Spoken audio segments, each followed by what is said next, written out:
Welcome to OECD Podcasts, where policy meets people.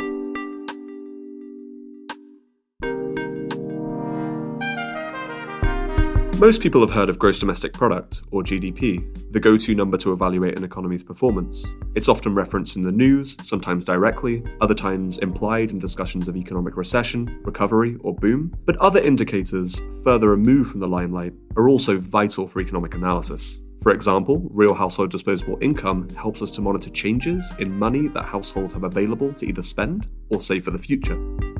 All OECD countries compile these indicators following the System of National Accounts, or the SNA, which is the internationally agreed standard set of recommendations on how to compile measures of economic activity, facilitating cross-country comparability and consistency over time. The SNA allows our member countries to gather some of the data that serves as the basis for policy analysis we carry out here at the OECD, monitoring economic trends, identifying structural issues, and evaluating the effects of government policies. But today, we will be focusing on the numbers themselves, how they're compiled, what they're good for, and how they complement each other.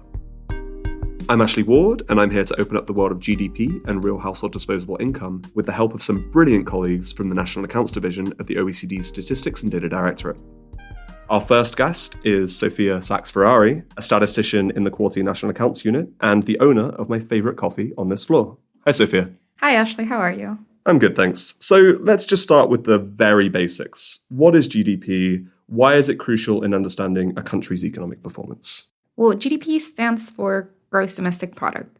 What we try to measure with it is all the value added by producers of goods and services in a country and in a certain period of time, like a month or a year. Almost everything gets counted when we measure GDP. For example, stuff that is sold in the market or things like government services and defense or health. If the government invests in building a road, all of those activities contribute to GDP. But also less tangible things. If you go and you get a haircut, or when you buy a license to a software to record a podcast like this one, because there is value added in those activities, those contribute to GDP as well. Imagine the world's economy as a giant classroom. Each country has its own report card. That is their national account. GDP would be like the grades of all the students that sum up how well a country is doing economically. And in the same way that the student's grade mirrors their overall school performance, GDP would reflect their economic performance. Okay, so I'm trying to put myself in this classroom, and the question that I have is, how is GDP measured? What are the different perspectives through which we can look at it, and why do we use them? In the same way that you can summarize how well a student is doing in many different ways, you can also measure GDP in different ways. In fact, we use 3 different main measures to account for GDP. Theoretically, they should all come to the same number. And the first one is what we call the output measure, which is like counting the value of everything that is made in a particular period minus what we use for making those things in the production process. So imagine a bakery that is producing delicious pastries. Do you have a favorite one? Funny you ask. I actually had a pain raisin this morning, and it was a perfect amount of flaky. That's a very nice choice. The output measure in this case would calculate the value of those pain raisins minus the cost of ingredients like the flour or raisins that have already been counted as produced by the flour or raisins producer and the ingredients that have been imported as raw goods, for example, like sugar. This would be the bakery's value added. In addition, any subsidies that have been received and any taxes that have been paid by this bakery would be counted to get the output measure of GDP. That is our first measure. We now have a second measure that is called the income measure, which is like adding up what companies make in profit and what workers earn. So here you should picture a tech company that is making profits and its employees are earning salaries. We also adjust this by taxes and subsidies.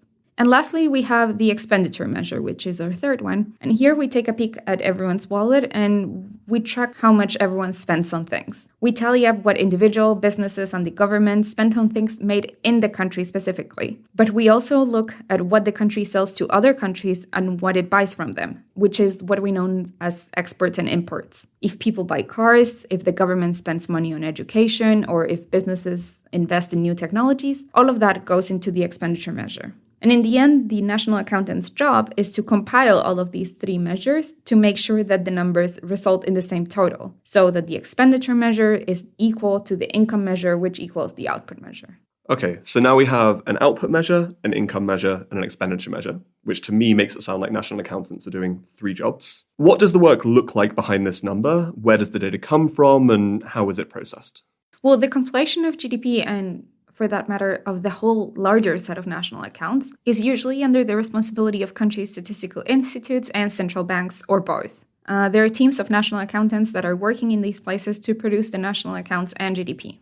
But as you can imagine, national accounts compilers use a very broad range of data to calculate GDP. They rely heavily on statistical information that is collected via surveys to ask companies about their workforce and on the profits and losses on their balance sheet. But there are many other sources of data that can be used too. For example, some pieces of the national accounts come from tax data from the tax authorities. Sometimes government collect information such as the wages and salaries of public servants or the benefits that are paid to pensioners just by doing their jobs as governments. This is known as administrative data because it is originally collected for administrative and not statistical purposes. This type of information can also inform GDP and national accounts. Sometimes annual reports produced by companies and public organizations can also produce useful information for national accounts. So it sounds like we have a good idea of what corporations are doing and what governments are doing and government employees, but what about everyone else? Data on people is a bit trickier to collect because national accountants need to collect information on the economic activities of people in addition to companies and governments. And we collect information on what we know as the household sector. A household is generally a group of people that live under the same roof and that they share resources. But unlike companies and governments, as you mentioned, they do not compile profit and loss accounts or balance sheets, or at least my household does not.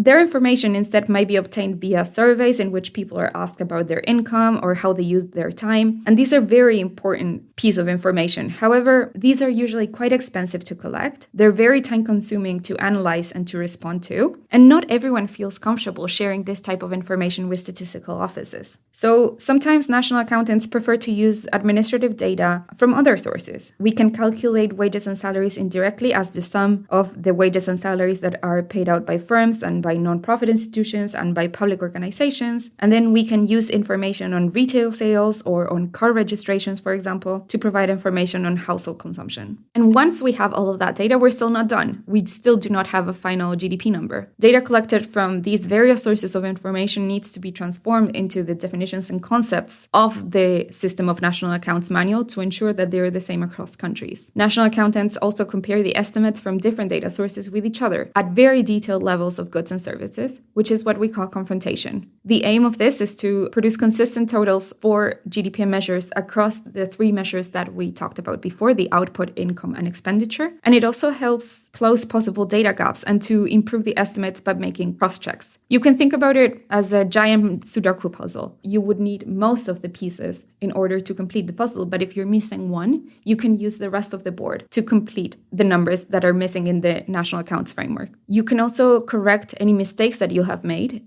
if you confront all of these numbers in the giant puzzle.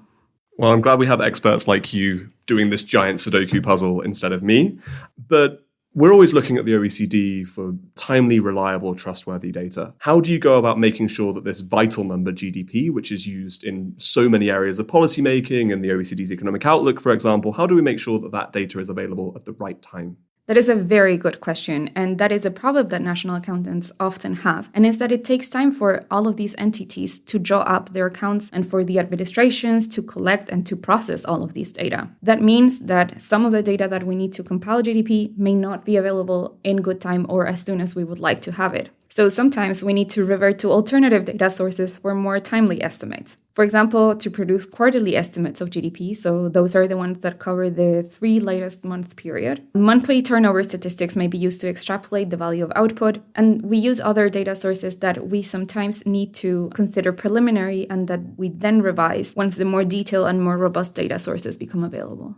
Okay, so let's shift gears for a second. How does the OECD contribute to the process? So we're collecting this data from countries, but what is our value added as an organization in the compilation of this GDP data? We here at the OECD collect GDP and national accounts data that is produced by countries, and we check it to ensure that the accounting rules are respected and that additional information is provided when we need to explain any important issues that exist with the data. Then we derive other indicators for comparison purposes, like GDP per head in US dollars, which sometimes national statistical offices do not produce themselves. We make the data available for users in a single place, and we draft news releases to inform the general public on what are the main trends of the data. The statistical news releases. I'm familiar. They come across my desk once a quarter. So Why should our listeners care about GDP, and how should they be interpreting these numbers? Well, GDP is valued by users because it offers a very quick summary of how well an economy is doing. It also provides insights in the relative size of a country's economy in comparison to other countries. For that reason, we often use it in part of other important indicators used for cross-country comparisons, such as government debt to GDP ratio.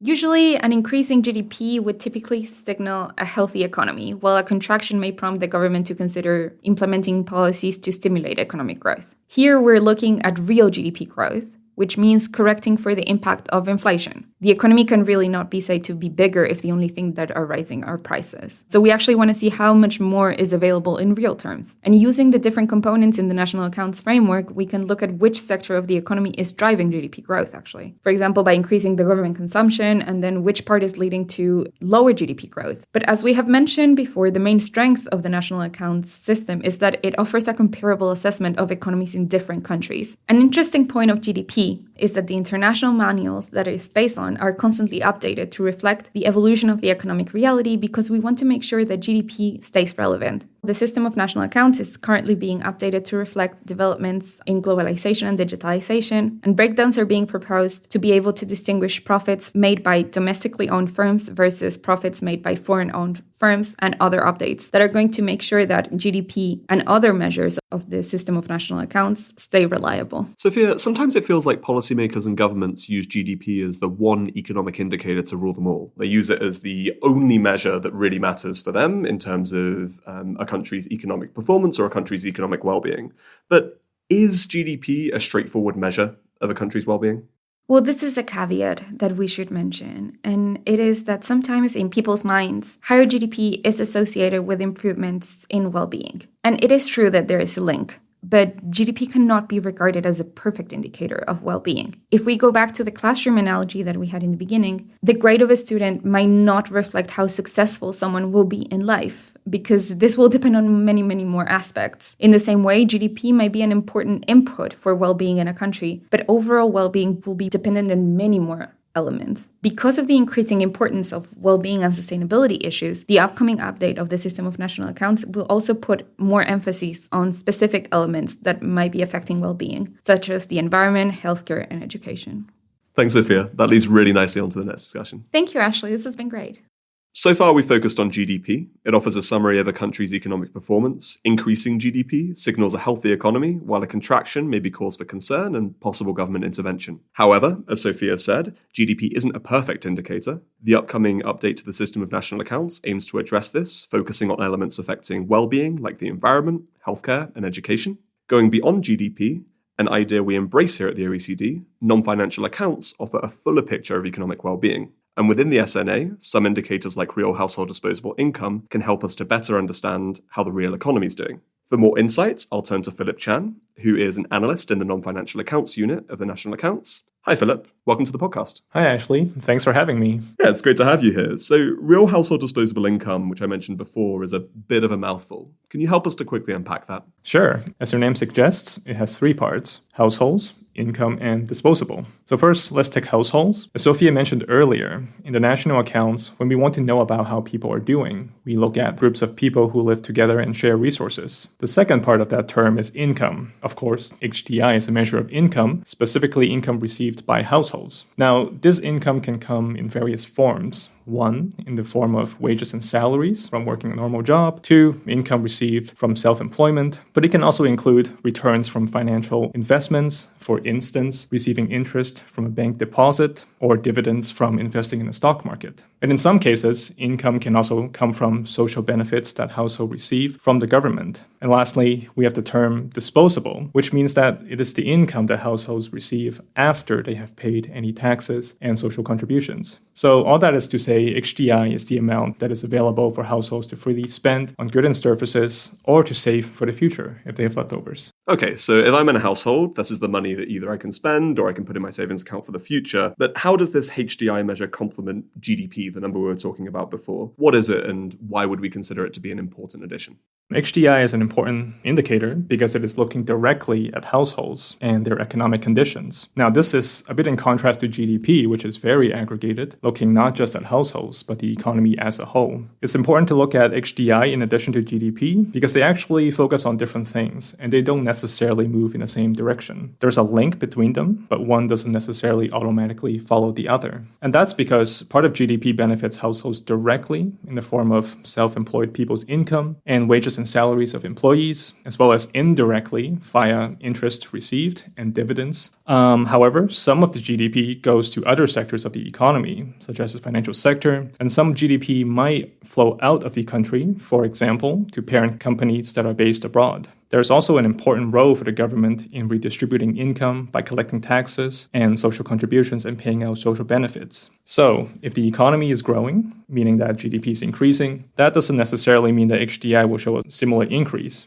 A contracting economy, which means that GDP is decreasing, doesn't necessarily mean that households will be worse off. If, for instance, mass unemployment occurs because of a recession, the government might decide to enact policies that might dampen the fall in income. In some countries during the COVID pandemic, governments stepped in to provide direct support to households so that their income was maintained even as GDP dropped due to factory shutdowns and other containment measures. So HDI is a better indicator when we are interested in looking at the material well-being of households. Like GDP, it is a part of the system of national accounts, so HDI is also a measure that is produced by most countries and around the world, and it allows us to have comparable results on how households are faring in different countries. Because of the setup of the system of national accounts, it can also be analyzed in conjunction with GDP and other important indicators, such as household consumption and household wealth. Wait, so we've been talking about HDI, but this is real household disposable income, right? So where does the real part come in?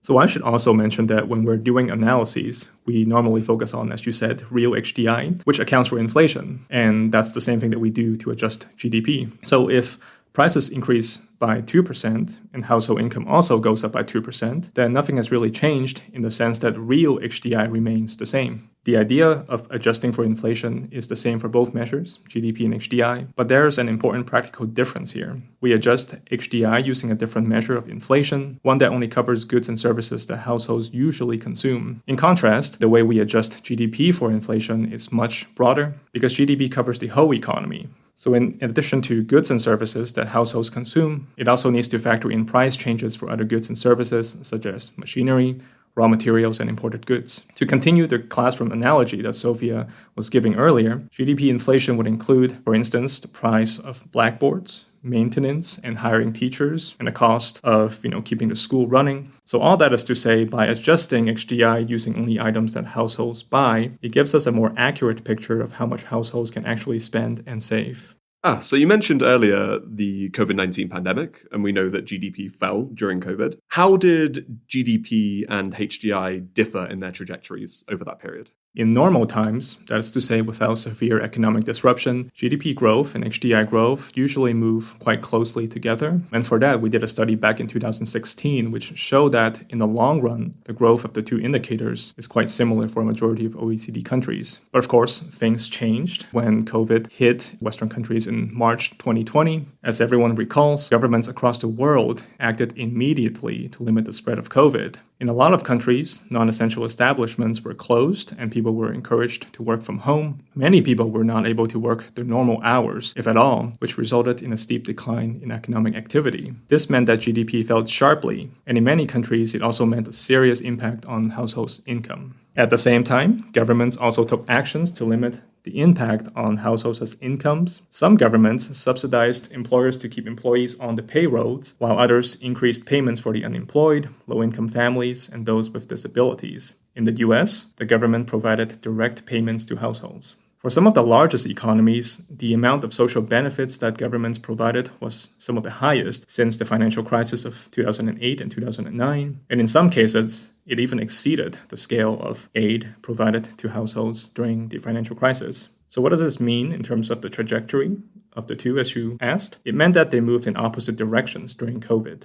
On the one hand, you have GDP, which dropped sharply in 2020 and only returned to pre-pandemic levels around mid-2021 for OECD countries as a whole. On the other hand, real household disposable income kept increasing during the pandemic, mainly due to government assistance. Yeah, I mean, it makes sense that emergency government assistance would be the difference between these two indicators. But what have we seen since as that emergency assistance has been slowly withdrawn? So since coming out of the COVID pandemic, inflation has been a major concern. From 2022 to the beginning of 2023, household income growth has been undermined by high consumer prices, particularly coming from the prices of energy and food. For the past 2 years, prices were rising faster for goods and services that are bought by households than those for the economy as a whole. This partly explained the gap between real GDP and real HDI and how it narrowed from mid-2021 throughout 2022. Consumer price inflation in the OECD has now fallen from its peak in 2022, but it remains relatively high. We're now seeing in the data that growth of HDI has slowed after a peak in the beginning of 2023. That's not just because of inflation, though. In many OECD countries, as pandemic and inflation-related assistance programs began to phase out, we actually see that households' income grew more slowly or even fell. In the third quarter of 2023, the latest period for which figures are available, HDI growth for the OECD as a whole fell slightly after 4 quarters of consecutive growth. That said, the growth of wages and salaries has remained strong.